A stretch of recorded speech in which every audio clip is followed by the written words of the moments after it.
The story opens on Mick Kovacs, a former soldier now living a solitary life. That morning he was getting ready for a crucial trip, grabbing a folder full of paperwork and an old photo of his brother. En route, he stopped at a hardware store to pick up a sledgehammer, signaling that he was preparing for some serious business.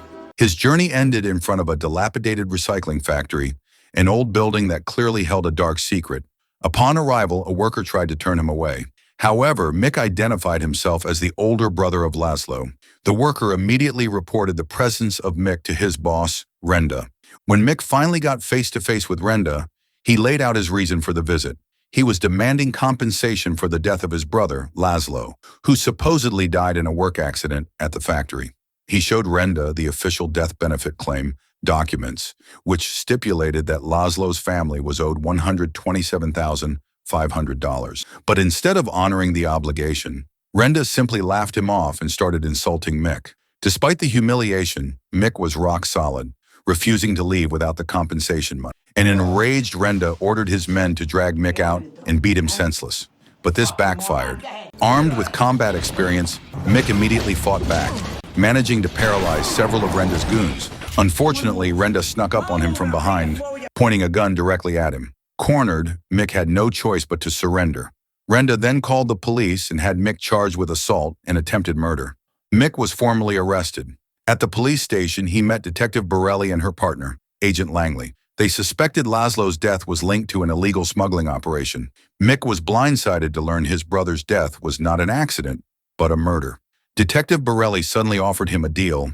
His sentence would be reduced if he cooperated and went undercover to gather information about the smuggling activities inside Pleasant Hill Penitentiary. Mick was hesitant, though. He didn't want to step deeper into the mess.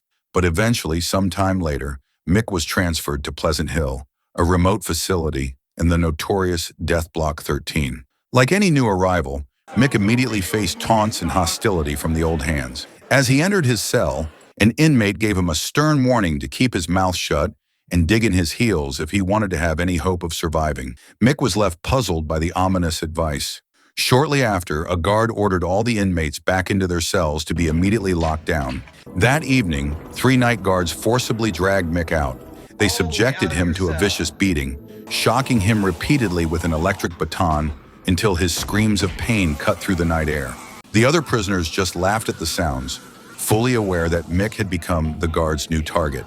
After being beaten black and blue, Mick was brutally tossed into a cramped, filthy isolation cell. The next morning, Mick was visited by the prison's leader, the woman known as Warden Jack. Far from the usual image of a prison boss, Warden Jack looked every bit the socialite in expensive clothes. She calmly offered Mick a cup of coffee and invited him to have a casual chat. However, the conversation was loaded with a hidden threat. If he wanted to survive, Mick had to toe the line and obey the prison rules, or be prepared to face a punishment even more brutal than the one he endured the night before. Right then, Mick realized that the woman was as dangerous as she was cunning. After his release from solitary confinement, Mick joined the other inmates for breakfast. There he met Tex, the inmate in the cell right next door. Tex reminded him not to push back, explaining that the torture he experienced was nothing more than a rough welcome wagon tradition for all new prisoners. While eating, Mick noticed one prisoner receiving a different meal than the rest. Bud, one of the inmates, explained that this man was Bunyan, an influential figure who was on the payroll of the prison warden, Warden Jack. Mick was immediately warned to steer clear of him. After breakfast, the inmates went through their routine of cleaning the yard. At that moment, Mick spotted an older prisoner struggling with his load, so he went over to help him out. The man, nicknamed Wizard, often spoke strangely and claimed to be a magician. Thanking Mick for helping him, Wizard told Mick about an old tunnel located in Block D. Back when the facility was a mental hospital, this tunnel was used to move bodies in and out, and he swore it led straight to the outer forest. According to him, anyone who could slip inside would have a shot at escaping. Naturally, the other inmates dismissed the story as total baloney. When the break bell rang, giving the prisoners 15 minutes in the yard, 2 groups of inmates squared off. A muscular prisoner stepped forward, confidently challenging Bunyan to a one-on-one duel. As the self-proclaimed top dog of Death Block 13, Bunyan readily accepted the challenge. It could be seen that the guards, even Warden Jack, were entertained by the scene. Even some bet for the winner instead of stopping them. However, the situation instantly went pear-shaped when one of Bunyan's men suddenly attacked with a homemade knife. A huge brawl erupted, with prisoners fighting everywhere. The guards deployed tear gas to disperse them. Meanwhile, from the observation tower, Warden Jack ordered a round of warning shots to be fired to regain control of the riot.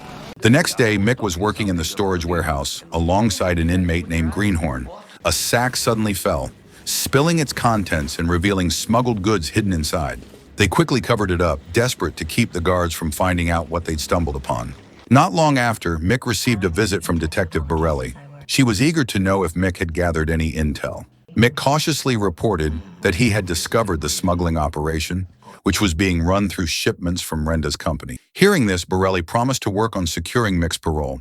However, what they didn't know was that all of Mick's actions were being tracked via CCTV. Warden Jack quickly learned about the secret communication and realized that Mick had been arrested based on a tip from Renda, who was her business partner in the smuggling ring. Furious, Warden Jack stormed over to the factory to lay down the law and warned Renda not to make any rash moves without her express permission. Back at the prison, a terrified Greenhorn tried to make a break for it from the medical guards. However, he was caught and electrocuted with such immense force that he died instantly.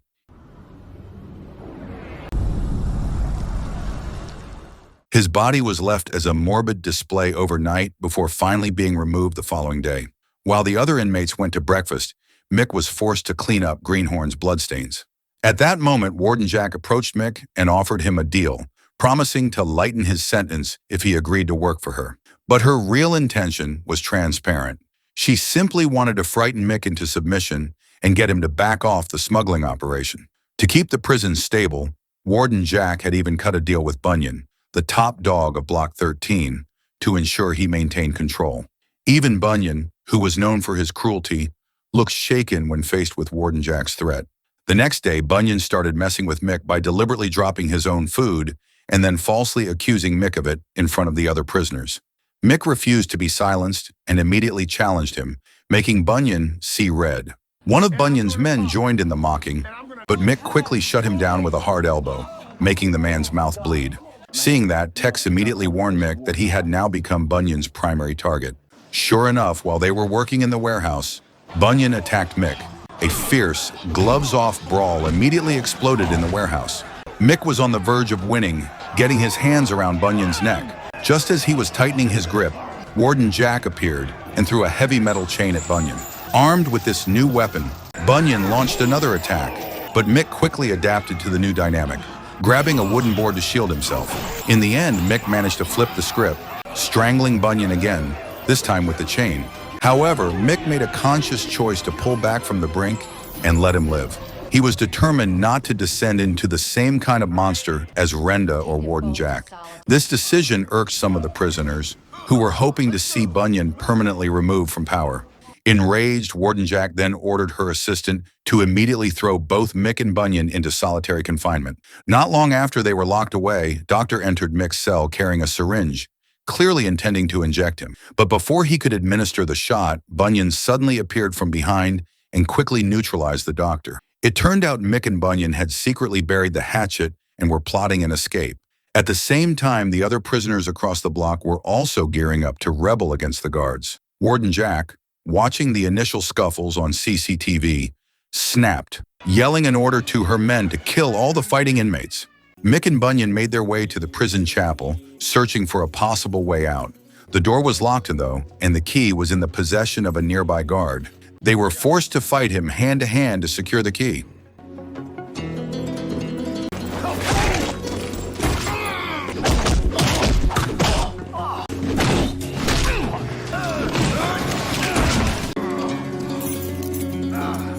When they finally got the door open, they were stunned to find a storage room stuffed to the gills with illegal weapons, ammunition, and explosives. Warden Jack's actual armory used for her smuggling operation and to control the inmates. While they checked the room's contents, a squad of guards stormed in. Bunyan, in a fit of rage, brutally confronted them, unleashing the violence as a major uprising broke out across the entire prison block. A panicked Warden Jack tried to bolt with her assistant. However, to save her own skin, she didn't hesitate to throw her assistant to the wolves and escape alone. On the other side of the riot, Mick and Bunyan continued fighting through the chaos and obstacles, even running into the doctor, who was surprisingly still alive and ready to fight. They also witnessed Wizard being brutally shot dead, a tragic end for the old man who had pointed Mick toward the escape route. Driven by a sheer will to escape and exact vengeance, the two men burst out into the main prison yard where they were immediately caught in a hail of gunfire with a squad of SWAT troops. As the situation became wildly critical, Mick and Bunyan found themselves facing two potential paths to freedom and quickly decided to split the difference to gain speed. Bunyan was the one who ultimately uncovered a hidden door, which led directly into the old tunnel that the deceased Wizard had spoken of, the former mental hospital's corpse chute. Just as he was about to radio Mick, Warden Jack suddenly appeared, determined to put a period on Bunyan's existence. However, Mick arrived at the 11th hour, shooting the warden before she could execute Bunyan. Cornered and facing death, Warden Jack, true to form, tried to sweet-talk her way out, promising anything and everything. But her smooth words were utterly wasted on Mick this time. Mick was past the point of no return, and without a shred of hesitation, he ended the warden's life in the very prison she had run with her dirty money and corrupt iron fist. Meanwhile, Tex, the inmate who had taken charge of the rebellion, managed to engage the incoming SWAT team in negotiations. He laid down a firm demand. The state governor and high-level authorities had to come directly to Pleasant Hill Penitentiary to publicly dismantle the entire corrupt legal system and put an end to the torture. On the other side of the compound, Mick and Bunyan made a clean getaway through the tunnel, emerging into the safety of the outer forest. Bunyan was over the moon, reveling in the feel of the fresh air after his long stretch inside. They recognized that staying together would only draw more heat, so they agreed to separate to evade the inevitable police pursuit. Before they parted ways, Bunyan offered Mick a sincere apology for his cruel actions in prison, admitting he was only forced to bow to the warden's will in order to survive. He hailed Mick as a true hero for successfully toppling the oppressive regime. A few weeks later, Mick Kovacs was visiting his sister's grave for the first time. The quiet solemnity of the moment was shattered when several police cars suddenly surrounded the area. Mick's heart must have sunk to his boots as he prepared for rearrest.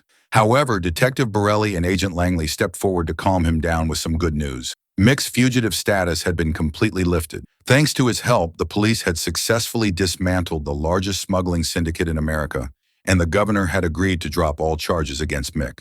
On top of clearing his name, Mick finally received the death compensation money for his brother Laszlo, the very sum he had been fighting for from the start.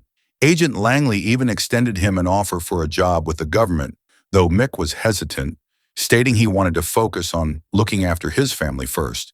The final chilling scene shows Mick visiting Renda at his recycling factory. He paused to throw away the sledgehammer he had bought at the start of his journey, signaling he no longer needed to prepare for violence, only execute it.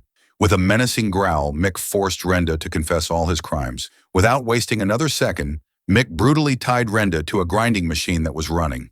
Renda finally received the just desserts for his vicious actions, and Mick succeeded in exacting the final, brutal vengeance for his brother's murder.